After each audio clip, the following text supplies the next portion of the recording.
Derivatives data देखते हैं। आज बहुत इंपॉर्टेंट है डेरिवेटिव्स के फ्रंट पे ये समझना कि पोजीशंस कहाँ कहाँ पे बनती हुई दिखी है। यही चीज़ आपके लिए सफिशिएंट है समझने के लिए कि बाजार में एक्चुअली हो क्या रहा है। आप इसका डाटा देखेंगे ना, स्टॉक्स फ्यूचर्स के अंदर ये 2390 करोड़ की बिकवाली है। ये कल भी 1200 प्लस करोड़ रुपए की बिकवाली थी।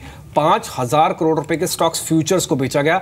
इंडेक्स ऊपर देखिए, इंडेक्स सिर्फ 26 करोड़ की बिकवाली है। इंडेक्स मैनेज हो गया। कल के दिन कुछ नहीं हुआ, परसों के दिन इंडेक्स में कुछ नहीं हुआ, लेकिन बाजार में फिर भी बहुत कुछ हो गया। इसलिए आज का दिन भी आप ऐसे देखेंगे, आज इंडेक्स फिर से आपको थोड़ा गिरता हुआ दिखेगा। इसलिए कल जब आंकड़ा आएगा तो इंडेक्स फ्यूचर्स में आपको थोड़ा सा बड़ा लेवल देखने को मिलेगा। स्टॉक्स फ्यूचर्स में अब चर्निंग थोड़ी कम हो जाएगी 2 दिन के मुकाबले।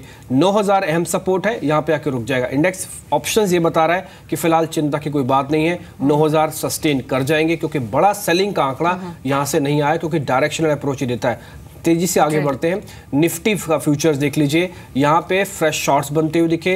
ये शॉर्टिंग कंसोलिडेटेड शॉर्टिंग थी, सबको मिला के शॉर्टिंग थी, लेकिन माफ कीजिए लॉन्ग था, लेकिन ये ज़्यादा नहीं था। आंकड़ों के लिहाज से फ्लैट ही समझिए। लेकिन जो प्रॉब्लम है ना, वो बैंक निफ्टी में आपको दिखेगी। कल भी हमने आपको आगाह किया था, परसों भी आगाह किया था कि बैंक निफ्टी थोड़ी मुश्किल में है।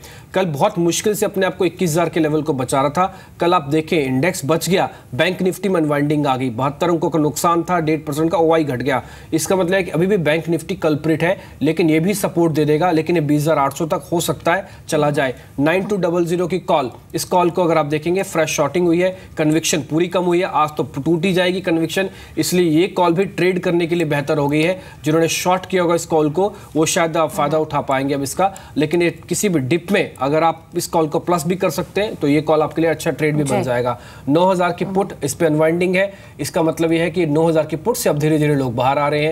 इसमें शायद उनका ज्यादा ट्रेड दिखेगा नहीं, क्योंकि वॉल्यूम भी नहीं है। इसलिए 9000 की पुट की अब ज्यादा रेलेवेंस अब नहीं रह गई है। गौरांग शाह भी हमारे साथ मौजूद हैं, उनसे बातचीत करते हैं। Gaurang, good morning. क्यूज आज की ओपनिंग से पहले काफी नेगेटिव हैं, स्पेशली एशियन मार्केट से भी और यूएस मार्केट से भी। अब आज अगर कमजोर ओपनिंग होती है तो कितनी कमजोर ओपनिंग हो सकती है? क्या मार्केट संभल सकते हैं एक डिप के बाद? और दूसरा ये कि अगर वीकनेस आई आज के सेशन में तो कौन से स्टॉक्स इस वीकनेस में या फिर कौन से सेक्टर ज्यादा पार्टिसिपेट कर सकते हैं? शुक्रिया और सुप्रभात दीपाली। मेरा ये मानना है कि ये जो कंसोलिडेशन का माहौल है ये शायद इस हफ्ते जारी रह सकता है, और अगले हफ्ते एफएनओ एक्सपायरी को लेकर के शायद उठापटक और वोलेटिलिटी हावी हो सकती है।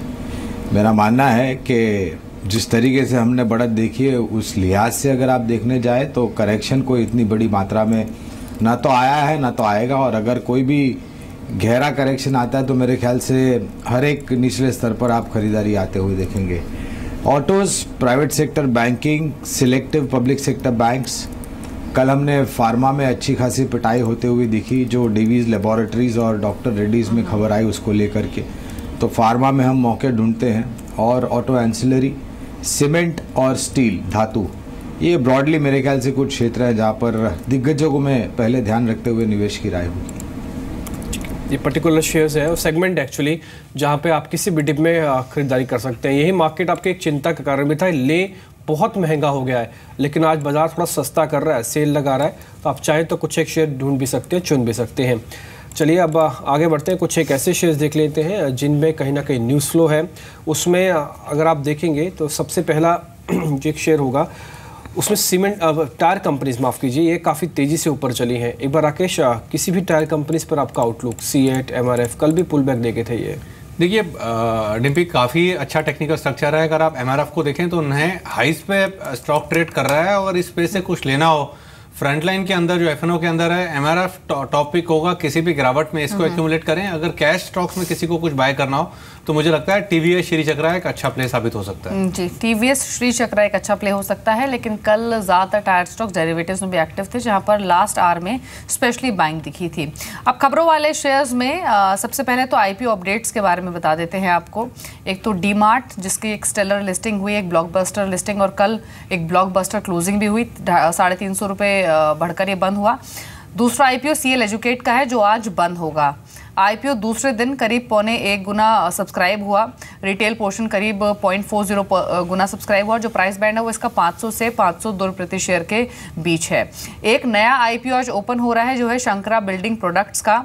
आज ये ओपन होगा, 24 मार्च को बंद होगा। जो प्राइस रेंज है वो 440 से 460 रुपये प्रति शेयर है। लेकिन इस आईपीओ में कंपनी को सिर्फ 45 करोड़ मिल रहे हैं, बाकी मौजूदा निवेशक हैं जो अपने स्टेक को ऑफलोड कर रहे हैं। तो उस हिसाब से देखें तो बहुत ज़्यादा राशि यहाँ पर कंपनी को नहीं मिलेगी। लेकिन गौरांग, कल ही नहीं, कल से पहले भी ज़्यादातर एक्सपर्ट्स कह रहे थे कि डी मार्ट की जब लिस्टिंग होगी तो मुनाफा समेट लेना चाहिए, जहां एक दिन आपको 100% का रिटर्न मिल रहा है। तो ये टाइम है इनिशियली प्रॉफिट्स बुक करने का। वो प्रॉफिट बुकिंग कल तो दिखी नहीं, क्या आज दिख सकती है? क्योंकि आज मार्केट के सेंटिमेंट्स भी कमजोर है।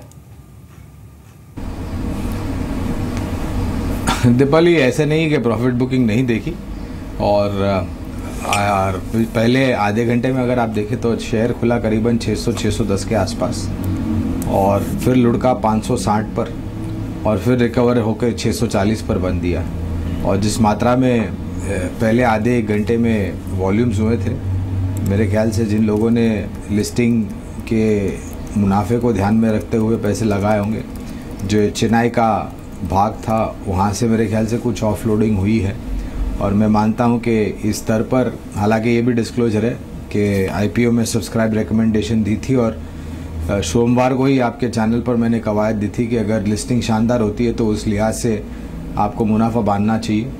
640 पर क्या नई खरीदारी करनी चाहिए, इसकी कवायद तो मैं नहीं करूँगा, क्योंकि थोड़ा महंगा हो गया है स्टॉक।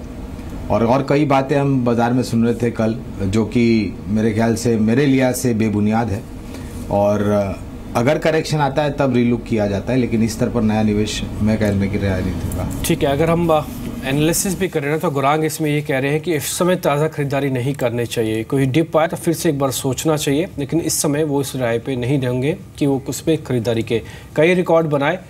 और कल एक वॉल्यूम का रिकॉर्ड भी इसने बनाया, 10 करोड़ से ज़्यादा का शेयर्स का कल कारोबार इसके अंदर हमको होते हुए दिखा।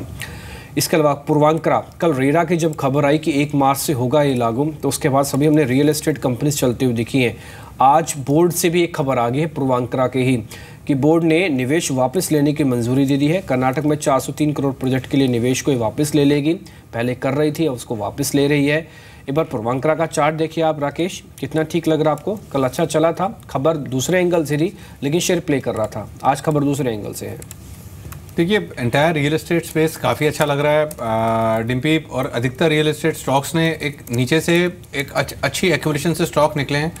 पूर्वांकरा के अंदर भी कल के सत्र के अंदर अगर आप देखें तो 58 रुपीज़ के ऊपर एक नया ब्रेकआउट देखने को मिला है। एज ऑफ नाउ अगर आप बड़ा चार्ट देखें तो 55 रुपये के अराउंड सपोर्ट है, और स्टॉक दम रखता है ऊपर में 62-63 तक जाने का। बट रियल एस्टेट काउंटर्स में डिम्पी अगर कुछ नया खरीदना हो तो मेरे को लगता है अजमेरा रियलिटी एक अच्छा प्ले साबित हो सकता है, जो 52 वीक हाइस पे ट्रेड कर रहा है, और जहाँ पे एज कम्पेयर टू पूर्वांकरा मुझे लगता है टेक्निकल स्ट्रक्चर ज़्यादा स्ट्रांग है। जी, 3 बैंकिंग स्टॉक्स हैं जिन पर खबरें हैं। दीना बैंक शेयर जारी कर 800 करोड़ जुटाएगा बैंक, और LIC सरकार और GIC को ये शेयर जारी करेगा। फंड रेजिंग की ही खबर है बैंक ऑफ महाराष्ट्र पर। 24 मार्च को बोर्ड बैठक है बैंक ऑफ महाराष्ट्र की, और सरकार को शेयर जारी कर 300 करोड़ बैंक जुटाएगा। और एक फटाफट से देख लेते हैं IDBI बैंक, 31 मार्च तक 1900 करोड़ के निवेश की योजना है।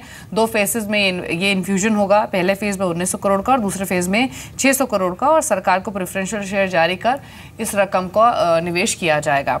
तो ये तीनों ही बैंकिंग स्टॉक्स फंड रेजिंग की खबरों की वजह से खबरों में है। लेकिन गौरांग, कल एक मॉर्गन स्टैनले की रिपोर्ट आई थी जिसमें उन्होंने कहा था, specially axis bank, Kotak Mahindra bank, ICICI bank को लेकर उनकी रिपोर्ट आई थी, जिसमें उन्होंने इन तीनों स्टॉक्स को डाउनग्रेड भी किया और कहा है कि FY18 अर्निंग्स के लिहाज से एक बार फिर से चैलेंजिंग हो सकता है, निम्स पर प्रेशर रह सकता है, और छोटे बैंकों पर स्पेशली उन्होंने ध्यान देने की बात कही है जिनकी बैलेंस शीट स्ट्रांग है। तो आपके भी बाय लिस्ट में छोटे बैंकों में कौन से नाम है? क्या फेडरल बैंक, ING, वायसा बैंक, इन स्टॉक्स को कंसीडर किया जा सकता है जो कि constant performer in terms of stock appreciation and in terms of financial growth रहे हैं? तो फेडरल बैंक हमारी कवायद काफ़ी लंबे समय से रही है, और एक बैंक दीपाली आपको याद होगा करीबन 75-80 से राय दी थी, वो है DCB डेवलपमेंट क्रेडिट बैंक। कल मेरे ख्याल से सर्वोच्चम स्तर पर था 160-162 के आसपास। इसके अलावा कहीं और अगर निवेश करना है तो सरकारी बैंकों में यूनियन बैंक ऑफ इंडिया में हमारी कवरेज है। आंध्रा बैंक में जहां पर रिकैपिटलाइजेशन को लेकर के पिछले हफ्ते कुछ खबरें आई थी, वहां पर लंबी अवधि के नज़रिए से निवेश की सलाह है, और मैं ज़्यादा अहमियत नहीं दूंगा इस तरीके के रिपोर्ट को, क्योंकि हमारा नज़रिया काफ़ी सकारात्मक है। ICICI bank, axis bank, Kotak bank, almost all the private sector banks पर। और मेरी राय काफ़ी लंबे समय से आपको भी पता है कि मैं काफ़ी पॉजिटिव व्यू लेकर के चलता हूं, क्योंकि अगर अर्थव्यवस्था को सुधारना है, देश को आगे बढ़ना है, तो उसकी जो बुनियाद है, बैकबोन है, वो है बैंकिंग और फाइनेंस, और वो कहीं भी कमज़ोर नहीं पड़ सकती। और ये सब बैंक छोटी मध्यम अवधि में नतीजों को लेकर के एनपीए जीएनपीएल को लेकर के शायद दिक्कतें हो सकती है, लेकिन मैनेजमेंट काफ़ी सक्षम है सभी तरीके के स्पष्ट रीक से निर्णायक रूप से जो भी सोल्यूशन लाना है उसके लिए। और मुझे भरोसा है कि एक टर्न अराउंड बहुत ही नज़दीक है।